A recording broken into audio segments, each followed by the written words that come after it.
And welcome back for another episode of Thursdays with Charlie. This is number 78, and it's the 25th of November, 2021, Thanksgiving Day. So a happy Thanksgiving to everyone who's watching the show today and all those who might watch it over the weekend. 78 episodes, and I'm glad this one falls right on Thanksgiving Day. It's 1 month before Christmas.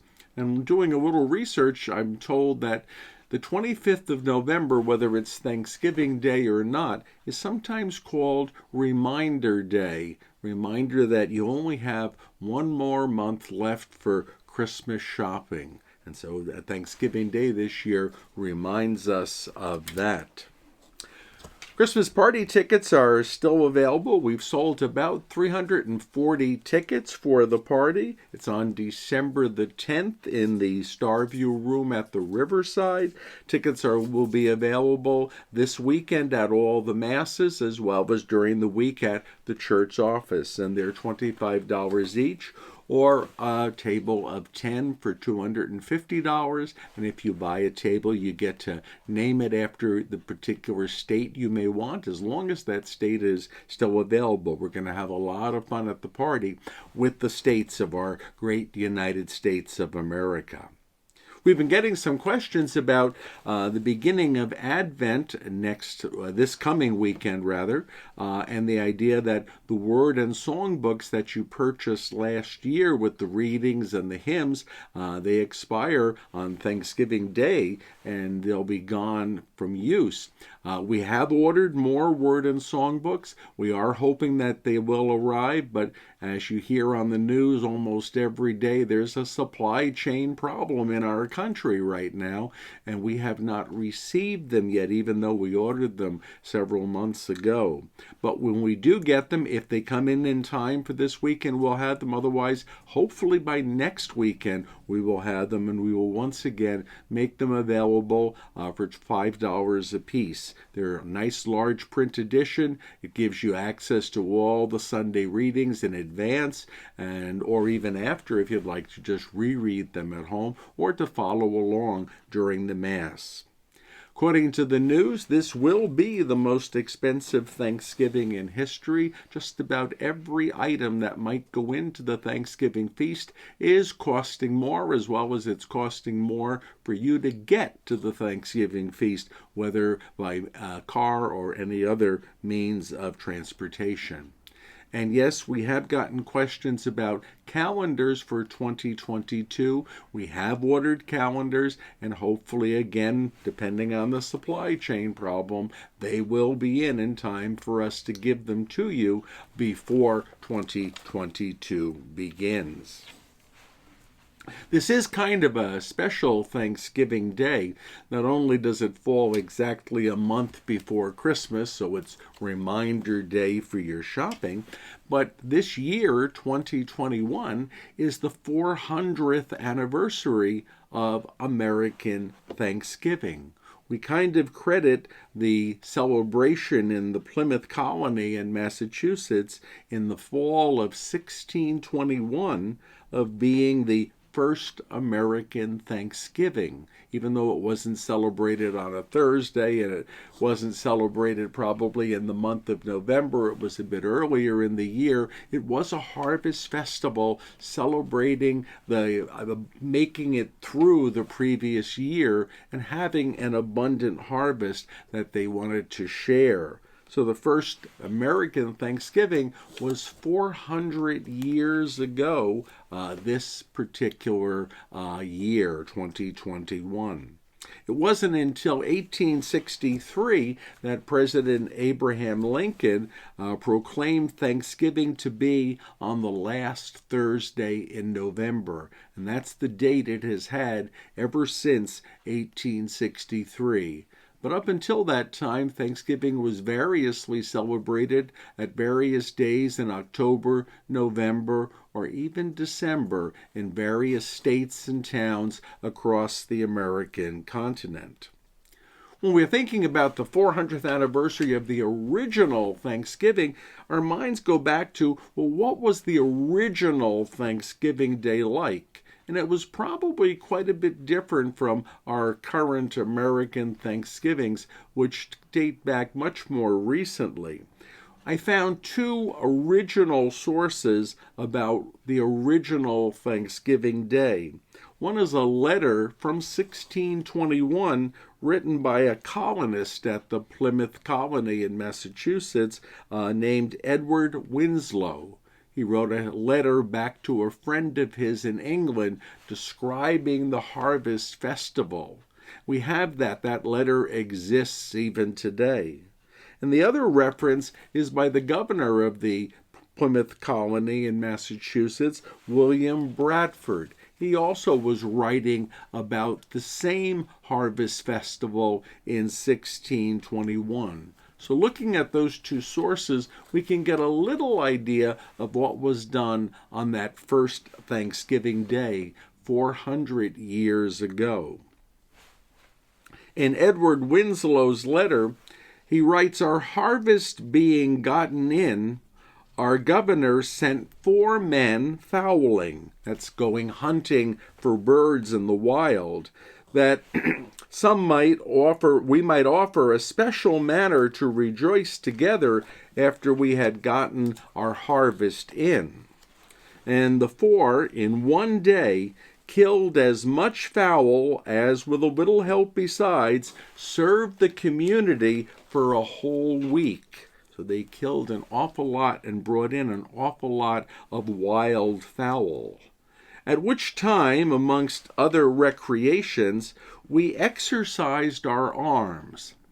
I have not been able to find out what that means. Were they just flapping their arms around in the air, or were they pulling things like tug of rope games, or were they doing some kind of jumping jacks from the 1600s? I don't know, but their recreation was they exercised their arms. And many of the Indians came amongst them, and among the rest was their greatest king, Massasoit, who came with some 90 men, and they were celebrated together with the pilgrims for 3 days. So part of that week, they celebrated the harvest with more than 90 Indian men, some 3 days of celebration. And they went out and they killed 5 deer, which they bestowed on the governor and on the whole plantation. So there was venison at the first Thanksgiving as well as the wild fowl. William Bradford, in his letter, wrote, "Besides the waterfowl, there was a great store of wild turkeys in the area, of which they killed so many that we were able to offer it to all present. And besides, they had a peck a person." I'm not sure how big a peck is, but I'm sure it's like a bushel basket or something similar to that, of Indian corn at the feast. So those two references tell us that we had a great variety of fowl, that we had venison, and that we had Indian corn at the first Thanksgiving. Now, when considering the fowl, even though Bradford mentions turkey, wild turkeys, it's considered by people who study the history of recipes and food consumed in areas that the wild fowl probably included more things like duck and goose and swan and what were called passenger pigeons. Apparently, pigeons were so common in the area that they said if there were a flock of pigeons flying by, you could hear them a quarter of a mile away. There were so many. And so more likely, while there were probably turkey at the first Thanksgiving Day, which extended for at least over 3 days and maybe even as long as a week, more likely duck and goose and swan and pigeon were served. kind of visualize a pigeon, I guess the closest thing that we come to in our modern eating is we think of a squab, a very, very small brand of chicken. And I remember a story my mom used to tell me when she was dating my father. Would be back in the 1930s, the early 30s. She went for dinner one weekend to my father's parents' house in Long Island. My mother grew up in Kearny, New Jersey. And they went for dinner in Oyster Bay, Long Island at my father's parents' house. And when my mother came home at night, her father asked her, what did they serve? I might have mentioned before that my mother's father was a butcher and he owned a grocery store. So he was concerned with what type of food his daughter was served going to visit this other family in Long Island. And my mother says, oh, they served chicken. She had never seen squab before, which my grandmother in Long Island had served her. So she told her father, they served chicken. And it was so good, I ate a whole one. And the story goes from my mother that her father looked at her and was so embarrassed that she had embarrassed the family, figuring that they don't feed their daughter, and that she had eaten a whole chicken in front of my father's family. That's the story of the first squab that my mother had. And by the way, when we're talking about our first Thanksgiving meal, the fact that they had turkey and venison and duck and goose and swan and the passenger pigeon, judging from recipes of the time and the fact that it was basically an English colony, so they brought English cooking traits with them, most likely the birds were not roasted, they were boiled. This does not sound terribly appealing to me, but that would be the more common form of preparation, that they would pluck the bird and then boil it. Sometimes they would then roast it afterwards, and I'm told in some recipes they roasted the bird and then boiled it. Boiling was the most common form of preparation. And the stuffing, while they would commonly have stuffed a bird when they were preparing it, would not have been a bread stuffing. It would have been a vegetable stuffing. So they stuffed the wild fowl and the swans and the duck and the geese and the turkeys with things like onions and herbs that they could find in the area, and nuts they would put inside, and even other forms of vegetables. It would not have been a bread stuffing like those of which we are much more familiar.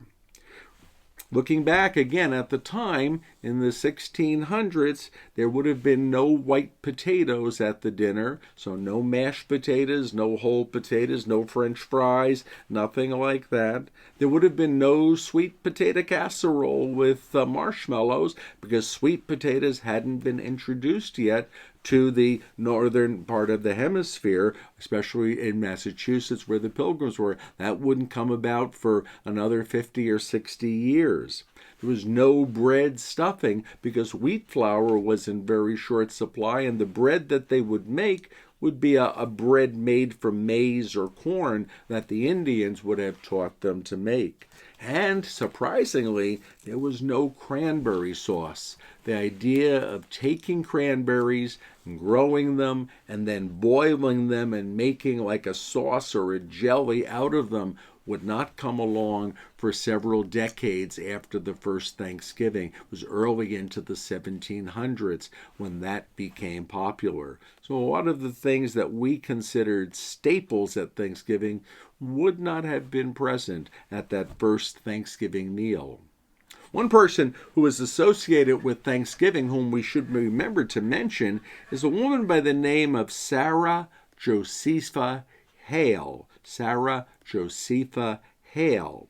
She began in 1827 to petition the President of the United States to have a national day of Thanksgiving for the whole country.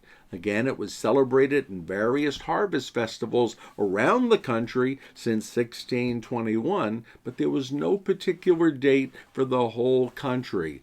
And Sarah Josepha Hale was the one who was petitioning and pleading for it. She was a magazine editor of a woman's magazine, and she tried to get the women of the country ready, that they should be ready to prepare this feast, that we should all do it on the same day. And she worked through several presidents from 1827 all the way up to 1863. 36 years of petitioning, asking, writing letters, and writing about it in her magazine. And she finally got President Abraham Lincoln to declare the National Day of Thanksgiving to be the last Thursday in November for the whole country.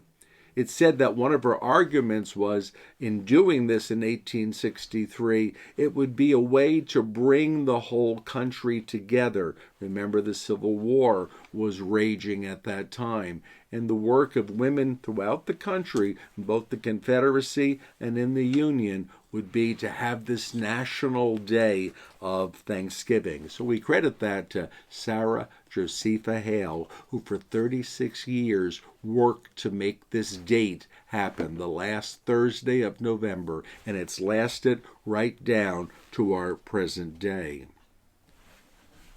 I've always enjoyed Thanksgiving. It's been a special day for me. I like it. According to statistics, it's the second most popular holiday in the United States. The most popular one being Christmas. Thanksgiving is second to Christmas in popularity. As a priest, I really have liked Thanksgiving because it's a day on which there's not a lot of extra things. There aren't presents, there aren't greeting cards, there aren't things to be done, except for it centers around the meal and the gathering of family and friends. And I think I've mentioned before that when I was a child, I was the first and for many years the only grandchild on both sides of my parents' family. So Thanksgiving meant 2 dinners. Thanksgiving Day, we would have dinner at noon in Long Island with my father's parents, and then we would have dinner again at 6 o'clock in Kearny, New Jersey, with my mother's parents. And both families were determined that we were going to have the full Thanksgiving dinner with them. My grandmother out in Long Island, her first name was Tekla, an unusual name, Tekla Ernick. My grandmother had a wood-fired stove for her entire life. She died in the 1970s, and until then, the stove in Long Island was always a wood stove. And I think things tasted so much better cooked on that. She had a wonderful, wonderful cooking skill. My grandmother, in her earlier days, before I came along and were born, my grandmother worked as a maid, and she was sort of a maid and housekeeper for Teddy Roosevelt at his estate in Sagamore Hill out on Long Island. So she had some contact with a previous president of the United States. But as I said, that was before I came along. When I think of the Thanksgiving dinners, both of them on that day, there were things that were particular to the meals that we ate, and probably some of these are common to Thanksgiving dinners that everybody has. Of course, turkey is one of my favorite meals. It's one of the few meats that I really eat. Turkey and bacon are basically the 2 meats that I actually enjoy a lot. Turkey with stuffing, and I just found out this year that down south in our southern states, there's a difference. If you put the stuffing inside the bird, it's called stuffing. If you make it in a pan or a dish and you bake it, it's called dressing. So whether it be stuffing or dressing. I tended to like the idea of the dressing made separately from the bird because you could cut it into nice square chunks and it looked neat on the plate. But I wasn't going to be too particular. Whatever the stuffing came in, I was going to enjoy it. I have never been a fan of gravy. although I do have relatives who consider gravy close to being a beverage. There's just so much of it put on the potatoes and on the stuffing and on the turkey and on anything else you could find. Gravy was never one of those really popular things with me, but I know it is with some people. One of my favorite side dishes at Thanksgiving has always been the sweet potato casserole made with marshmallows and baked, and it just tasted so sweet and so good, and it looked so colorful, the white and the orange together. And that was always a staple at both of my Thanksgiving dinners in Long Island and in Kearney. Then there was a green bean casserole. I think just about every family in America has some variation of taking cream of mushroom soup, putting it in a pan, and putting green beans in it, and baking it or heating it in some way and serving it. That's popular at all family gatherings in our country.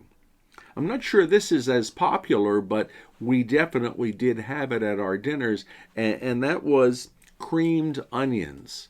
Onions in like a white cream sauce, and they were not the big onions, they were little tiny onions. I'm not sure what they were called, but those were particularly, those dishes would show up at a Thanksgiving or Christmas dinner, creamed onions, and they were always a special treat. In Kearney, my grandmother in Kearney, as well as my grandmother on Long Island sometimes, but my grandmother in Kearney, my mother's mother, tended to make a Lithuanian onion salad very frequently. And Lithuanian onion salad, as I understand it, was very thinly sliced onions, which were then covered with salt and left in the refrigerator overnight. The salt did something to them, and then they were taken the next morning and they were washed, so some of the salt was taken off, and then they were mixed with mayonnaise or Miracle Whip or some creamy dressing and left to sit in that all morning until they would serve it at either the noon or the 6 o'clock dinner. The onions became translucent, and since they were cut so very thin, they became very limp, and they were almost like eating a form of very well-cooked spaghetti. It just had a very sweet and interesting taste between the mayonnaise, the Miracle Whip, the still bit of salt left on them, and the crunchiness of the onion itself. And so that onion salad was particular. I tended to see it more often in Kearney than in Long Island. Mashed potatoes were a staple at both dinners, and always enjoyed mashed potatoes. I'm not one who liked them with gravy. I would like a little bit of butter on them, and they were fine. My grandmother in Long Island had a thing that she made for holiday dinners, which I didn't see frequently anywhere else, and that was mushrooms cooked in butter. She's just like a little brown mushroom, I'm not sure what they were, and she would kind of roast them in butter in a frying pan on the wooden stove and then serve those as a side dish, and they were always delicious as a side dish with the turkey. Both grandmothers made a form of brown bread. It was not like the store-bought white bread that would be the normal staple at our dinner table growing up in the 50s and the 60s, but a brown bread. It was a very heavy bread, almost like a pumpernickel or a very dark rye bread. And dessert for Thanksgiving would almost always be some form of pie, pumpkin, apple, mincemeat, but very rarely. We were not a mincemeat family, but pumpkin and apple would be the two most popular ones. And then I mentioned my grandparents in Kearney owned a grocery store, and they had a special dessert that would show up on Thanksgiving and Christmas. And I'm not sure entirely what it was, but I remember it was called a Charlotte Russe. And it was basically whipped cream with some fruit or jam inside it, and it would be inside a cardboard container, and the bottom of the container, you would push up on it. You would push up, and that would push the cream and the jelly to the top of it, and you would eat it like an ice cream cone. Only there was no cone. It was a cardboard cup with a movable bottom. I don't think I've ever seen Charlotte russe anywhere other than at my grandmother's house in New Jersey. And I remember it being a real treat because we did not see it any other time during the year. I'm going to have to research that a little bit to see if anybody else knows what a Charlotte russe is. If you looked at last weekend's bulletin, you saw that I listed some of the comments and the proclamations of various presidents down through the years about Thanksgiving. The two most famous proclamations, and if you have a copy of last weekend's bulletin still handy, you can go make reference to it, are the ones of George Washington and Abraham Lincoln. George Washington was the first president of the United States to proclaim Thanksgiving, even though as a harvest festival, Thanksgiving existed long before George Washington. And Abraham Lincoln was the first president to proclaim Thanksgiving as being the last Thursday in November. Both of their proclamations are very, very well done, and both of them, along with just about every other proclamation down through the years, has primarily centered on thanksgiving to God. Give thanks to God for what we have received in our great American nation. I think that's one of the beautiful things about our own this idea of Thanksgiving. It's one of the reasons why I always like to have Mass on Thanksgiving Day, as we had this morning, to invite people to give thanks to God, the Creator of all things, first, and then to go about what other things you do during the day. Enjoy the meal, enjoy the football games. Some people enjoy the shopping or whatever. And that idea of Thanksgiving is something that I think is very important to all of us. Some people have said that teaching children to say thank you is among the hardest tasks that a parent has. And yet it's a very beautiful thing to learn to be grateful that we receive things. We receive things from God. We receive things from others, that we should be grateful. And I notice now sometimes in our current years that when you say thank you, people are surprised that you would bother to say it. Sometimes when I've had particularly good service at a restaurant or a company I've dealt with has been particularly good even online, and I would send a little note or I would make a comment to the waiter or waitress about it, and it'd almost be an element of surprise that they were being thanked for what they thought was a job. Sometimes when I've written to a company and I've expressed thanks for good service or a great product, there's been almost that element of surprise that anybody would notice that it's good. And it doesn't have to be that way. It's really a beautiful and generous thing for people to do that. Might be good on this Thanksgiving Day, if you're watching the show on Thanksgiving or if you're watching it later in the weekend, to just kind of think, what are you thankful for and who are you thankful for? Of course, we'll put God in that list. God gives us life. He gives us everything that we have ultimately. But I think we could go through, other things. We could start with people, past and present. Who are we thankful for in our lives? Who are we thankful for giving us friendship or giving us family or being friend or being family with us? Thanksgiving is a good day to think of those people, both from the past and those who are currently here with us in the present. Thanksgiving for places we've been. I'm very grateful to be here with you in paradise for Thanksgiving. I was very grateful when I was in New Jersey. I was very grateful when I was in the military for the various places that God let us see. And I'm sure that if you go through your lives, there are places in your life where you've been particularly grateful to have been. And I hope that your place here now in paradise or wherever you're watching this show from is a place that you are grateful to be in. We can be thankful for our good health. We could be thankful for having enough. I remember there was a comedian, I can't remember his full name, but the first way I knew him was he was known as CK. And he had a routine he would do about having enough. that we shouldn't be so worried about having more than enough. We should be grateful for having enough, that there is enough that we have. I remember when I first got a checking account, and I was a few years into my priesthood, and I was thinking about it, and someone asked, how much money would you like to have? And the answer I gave was, I'd like to have enough money so I could write a check without having to look at the balance in my account first to see if I could write the check. To have enough in there that I could just write a check for average things and not be worried that it would clear. I'd like to have enough to be able to do that. I hope for your Thanksgiving you're going to be able to have enough gratitude, enough people, enough things in your life to realize how wonderfully grateful we should be.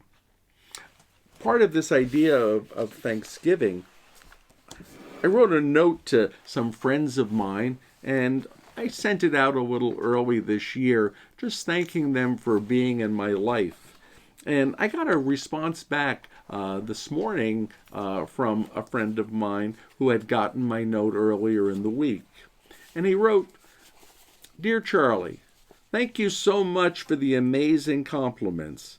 It is an absolute pleasure knowing you as well, so we both can be thankful this Thanksgiving for the people we know who make our lives better.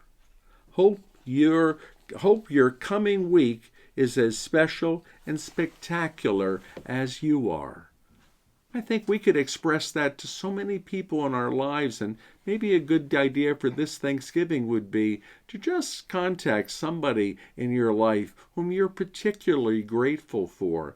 Let that person or persons know that you are thankful on this Thanksgiving, that they are in your life, and they do make your life better. Before our owl comes down, I have two special treats that I got for this Thanksgiving. One is a pomegranate. I very rarely get these because they're extremely messy to eat, but they are absolutely delicious. If you've never had a pomegranate, it looks ugly, but you cut it in half and then you break out the seeds. You don't eat the flesh of the fruit, you eat the seeds of the fruit, and it's absolutely delicious. I'm told that pomegranates have great health value. And I also got a fruit I've never had before, a persimmons. I've seen these in the stores, but I've never had one. I'm told you take it, you wash it, and then you could skin it or not, and then you eat it like an apple. And it's supposed to be very sweet. So that's going to be one of my treats later today after Thanksgiving dinner. And of course, it wouldn't be Thanksgiving without there being a Thanksgiving turkey. And so I have a turkey here, not the one I'm going to eat, but one that reminds me of the beauty of Thanksgiving. Someone commented, "Is there any animal that you don't have in your house?" And I can't think of one right now, but maybe later in the future it will occur to me. Well, speaking of animals, it's time for Pascal to join us. And he comes bearing a Thanksgiving note. And I think an appropriate greeting for Thanksgiving would be, Deo Gratias Ago. I give thanks to God. Deo Gratias Ago. I give thanks to God. And I hope you do too. Happy Thanksgiving. Have a wonderful weekend. We'll see you this weekend on the first Sunday of Advent.